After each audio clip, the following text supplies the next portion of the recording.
हम लोग दुखी हैं, परेशान हैं, हताश हैं, निराश हैं। हम में से बहुत लोग टूटे हुए हैं, बिखरे हुए हैं, बिफरे हुए हैं। लेकिन ये लम्हे हम प्रत्येक जन को बदल नहीं सकता है। लेकिन जब हम पश्चाताप करने लगते हैं तो हमारे जीवन में बदलाव आने लगता है। पश्चाताप का माने ही है कि हम अपने किए हुए बुरे सोच, विचार, काम, व्यवहार को गंभीरता से सोचते हैं, जिसको हमने जानबूझकर किया है, और उसके लिए हम दुखी हैं और इसको नहीं करने की प्रतिज्ञा करते हैं और आगे जीवन के लिए नया संकल्प लेकर बढ़ते हैं। इन्हीं बातों को 40 के तीसरे रविवार में मनन चिंतन करने वाले हैं कि दयालु और कृपालु ईश्वर हम प्रत्येक जन को पश्चाताप का अवसर देता है, पश्चाताप का वरदान देता है, जिससे हम प्रत्येक जन शांति का अनुभव करें और ईश्वरी कृपा हमारे जीवन में बने रहे, जिससे हम अपने जीवन को सार्थक ढंग से जी सकेंगे। निर्गमन ग्रंथ अध्याय 3 पद संख्या 1 से 8 और 13 से 15 बताता है कि ईश्वर अनोखे और रहस्यमय ढंग से हम प्रत्येक जन के साथ चलता है। हम जानते हैं कि मूसा मिद्यान भागकर वहां शादी कर चुके हैं। जब वह भेड़े चरा रहा है,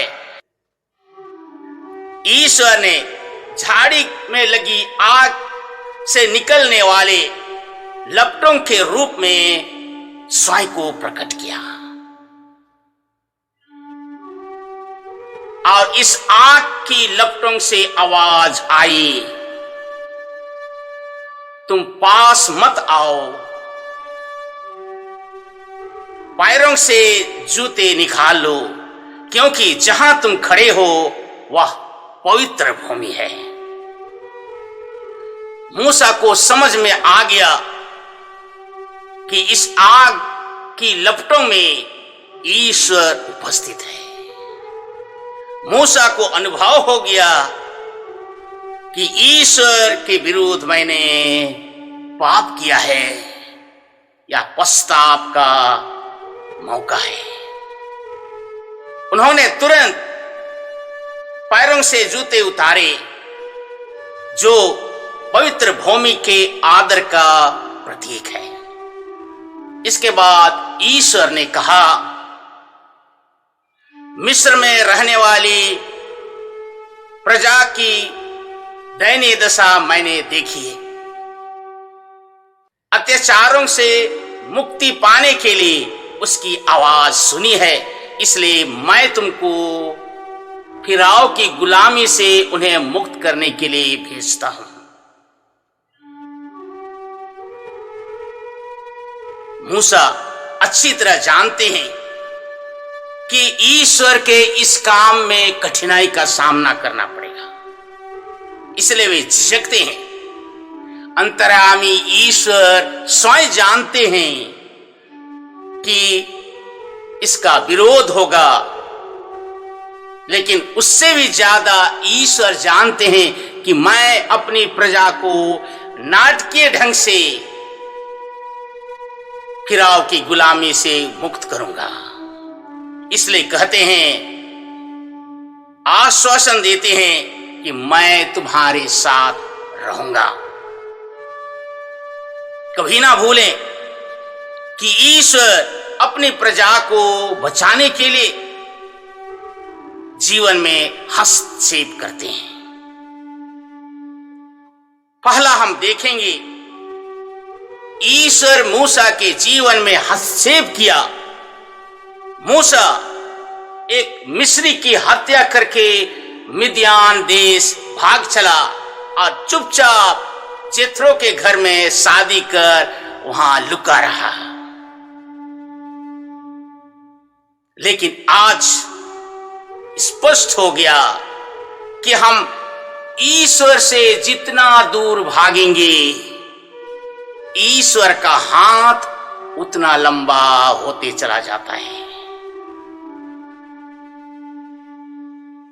और ईश्वर ने मूसा को बुलाया।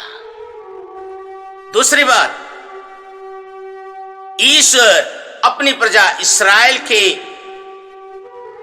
जिद्दी और अवज्ञा के पाप के प्रायश्चित के लिए मिस्र की गुलामी को चुना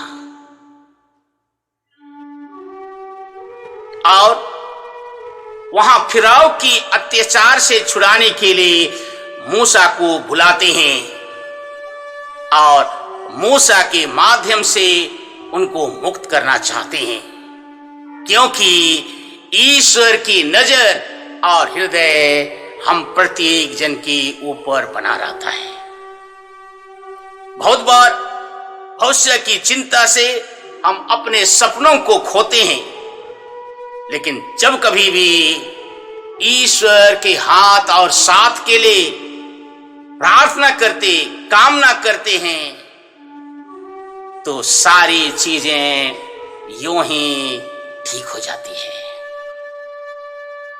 आज संत लूकस के सुसमाचार अध्याय 13 1 से 9 दो भागों में बटा हुआ है। प्रथम भाग में हम सुनते हैं कहते हुए कि पिलातुस ने गलीलियों के रक्त में बलि पशु का रक्त को मिलाया। दूसरी बात हमें यहां उद्धृत की जाती है कि सिलवाम के मीनार के गिरने से 18 लोगों की मृत्यु हो गई। यद्यपि ये दोनों घटनाएं ऐतिहासिक तथ्य से दूर दिखाई देता है, लेकिन इन दोनों घटनाओं को जब लोगों के बीच में से लाया जाता है, स्पष्ट है कि ये लोग आकस्मिक ढंग से मरे हैं, दुर्घटनाओं से मरे हैं। लोग सोच रहे हैं अपने पापों के कारण या पूर्वजों के पापों के कारण मरे होंगे। ऐसे ही उक्ति हम जोब के ग्रंथ अध्याय 4 में सुनते हैं, कैसे उसके ही दोस्त लोग कहते हैं, तुमने पाप किया है इसलिए तुम्हें आज ये भोगना पड़ रहा है। जोन के सुसमाचार अध्याय 9 पद संख्या 2 में ईश्वर ने एक जन्मांध को चंगा किया। तब लोग पूछने लगे, किसने पाप किया, ये अंधे ने या इसके माता पिता ने? यीशु ख्रीस्त उनकी उत्सुकता को सीधे ढंग से जवाब नहीं दिए, लेकिन कहते हैं, यदि तुम पश्चाताप नहीं करोगे तो तुम नष्ट हो जाओगे। इस सुसमाचार को जब मनन चिंतन कर रहा था तो एक अनजान लेखक के कथन को याद करते हुए सोच रहा था। कहता है, the sun may rise tomorrow but you may not repent today. अर्थात सूर्य कल उगेगा, लेकिन आज तुम पश्चाताप नहीं करोगे। कहने का अर्थ है, जैसे सूरज उगने लगता है, उगने के साथ नई आशा की शुरुआत होती है। लेकिन हम प्रत्येक मनुष्य का जीवन का कोई भरोसा नहीं है। यही जीवन की सबसे बड़ी त्रस्ती है, लेकिन हम मानव नहीं समझते हैं। जीवन में प्रलोभन और चुनौतियां आती ही रहेंगी, इसे हम अच्छी तरह जानते हैं। लेकिन ईश्वर का हम प्रत्येक जन को शुद्ध करने का ढंग अपना है। ईश्वर आज सुसमाचार के द्वारा चाहते हैं कि हम पश्चाताप करें और अपने जीवन को बदलें, क्योंकि जीवन का कोई भरोसा नहीं है। दूसरी बात कि जीवन में दूसरा अच्छा समय कभी नहीं आता है। तीसरी बात, ईश्वरी कृपा कभी भी बपौती नहीं है, जिसे चेहरा देखकर नहीं दिया जाता है। आज का सुसमाचार का द्वितीय भाग में हम पाते हैं, संत लूकस बताते हैं फलहीन अंजीर के पेड़ के विषय में।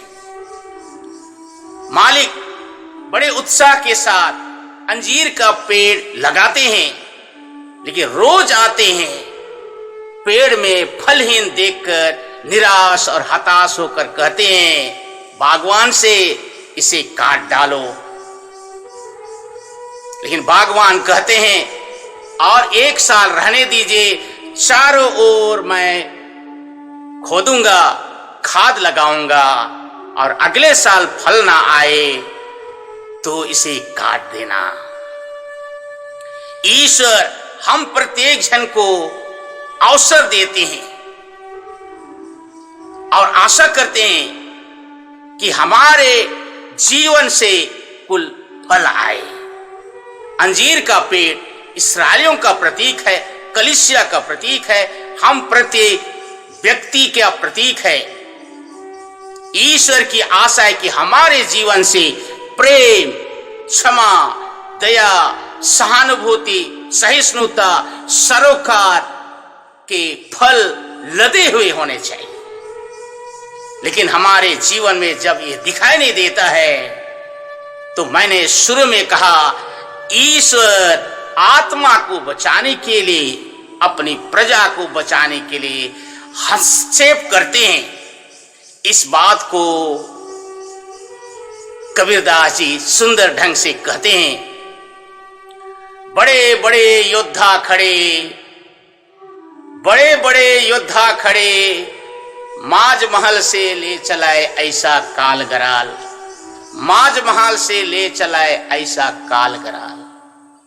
हम बड़े हैं, धनवान हैं, ओहदे वाले हैं, चारों ओर से हमें घेर के रखते हैं, लेकिन अंतिम समय जब ईश्वर हस्तक्षेप करते हैं तो हमें सीधे छप्पर फाड़ के ले चले जाते हैं। उस दिन की प्रतीक्षा हम कभी ना करें। आइए सच्चे हृदय से प्रायश्चित करें, जीवन में बदलाव लाएं और कहें हे प्रभु दया कर। आमीन।